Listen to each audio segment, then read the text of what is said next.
That's scary.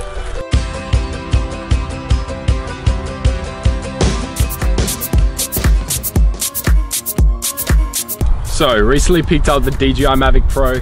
I got it a few days ago, but really haven't had an opportunity to put it through its paces. So I thought, what better chance are we gonna get out here in the middle of nowhere, Port Elliot, big open paddock, no wind. Guess what time it is? It's drone time.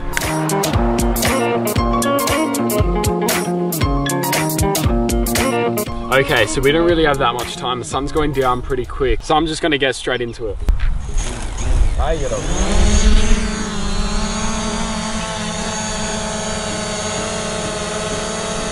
First thing I really want to say about it is that it's really smooth. Just playing around with it for a few minutes, you can really feel how smooth the drone is. Like you can go full throttle and then just stop and it'll just stop in midair. It just stops pretty much straight away, and that's huge. I know there's a sport mode which I can get in. There's a switch. Oh, okay. Okay.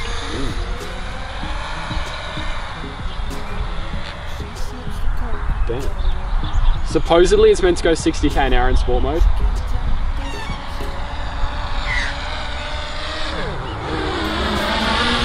That's quick. Don't wanna let you in it. You drop it back to the floor and you're asking what's happening. It's getting late now, hey now. Enough of the arguments. Okay, so you can see this is what the drone's seeing right now. And if we go in here, it's got all the intelligent flight modes. So we've got, what have we got? Quick shot, gesture, active track, tap fly, cinematic mode, tripod. This has got 13 modes, including just standard normal flying.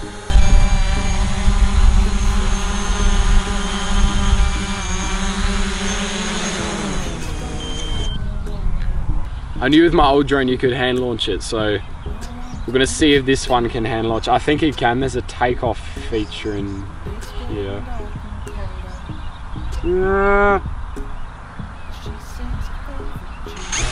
Oh my god. Okay, so now we're just gonna try out another mode. I've seen this one everywhere and I really wanted to try it out. This is active track. So I'm just gonna get the drone set up on me and then supposedly I can just run around and it's gonna follow me.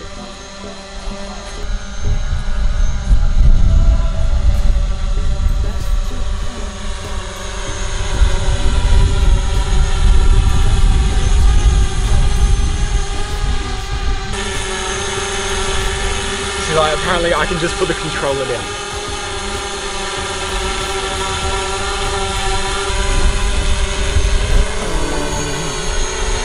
And if I fight, will I come to life?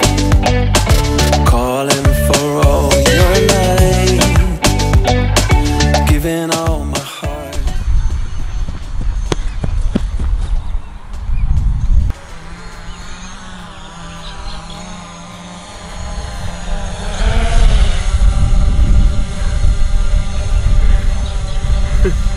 So the drone just lost track of me as I was running, and then I look behind me. It's a meter away from the ground, still doing spirals. And so I run back to the controller and lift it up because it was about to hit that tree over there. Oh, that was cool though, to be honest. Ideally active track would be for running like on a beach or open space like this. Or even if you want to get a bit more adventurous with it, maybe on a BMX bike down a slope, or on a snowboard or skis down a slope. Even maybe like a jet ski on water, a boat, like something that's easy to follow where there's no trees or anything around. This should be sweet. But if you're trying to make it track your car or something, even though it can do 60k an hour, if there's things on the side of the road, I probably wouldn't do it because it might veer off course slightly when you go around a corner or something like that.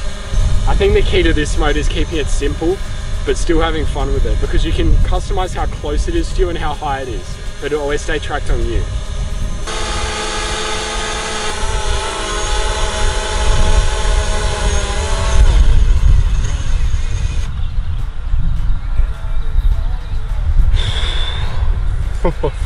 That's scary.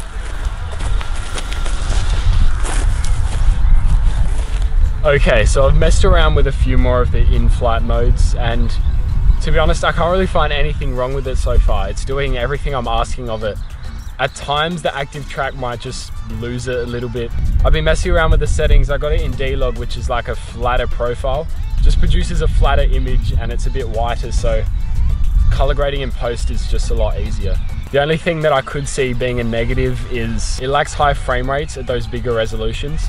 So when you get to 4K, even though most things aren't shot in 4K, for YouTube it's generally just 1080. It only shoots 4K at 30 FPS, and considering some of the drones DJI is putting out now where you've got 4K at 60 and you've got the lower resolutions at 1080 at 120 frames a second for slow-mo, I think maybe that's a possible negative, but this has been out for ages and I think the Mavic 2 will probably have those improvements in there, just like the Phantom 4 Pro. Sneaking out through your window into the night where we were meant to be, skipping time. So after draining through a few batteries, really testing out the drone, putting it through its paces, I'm really happy with how it's performed. I'm very grateful that I have the opportunity to fly this piece of tech, and I think it make a great addition to any filmmaker's kit. I'm gonna go charge up the batteries and get back out flying. Thanks so much guys for watching. See you in the next one. We started something I can never let go. I'm keeping you close to me. We don't need no sleep. Really interesting to finally get to play with. Oh yeah, and little side note, I sold my Phantom 3 Standard like 9 months ago because I thought I was going to get this one straight away, and it never happened, so that's why there's been no drone footage in the vlogs, which have come out every 4 months, so you probably wouldn't know anyway, so it doesn't really matter. Thank you. And Pro Advanced do. Pro Plus? Pro Advanced? Do you speak English?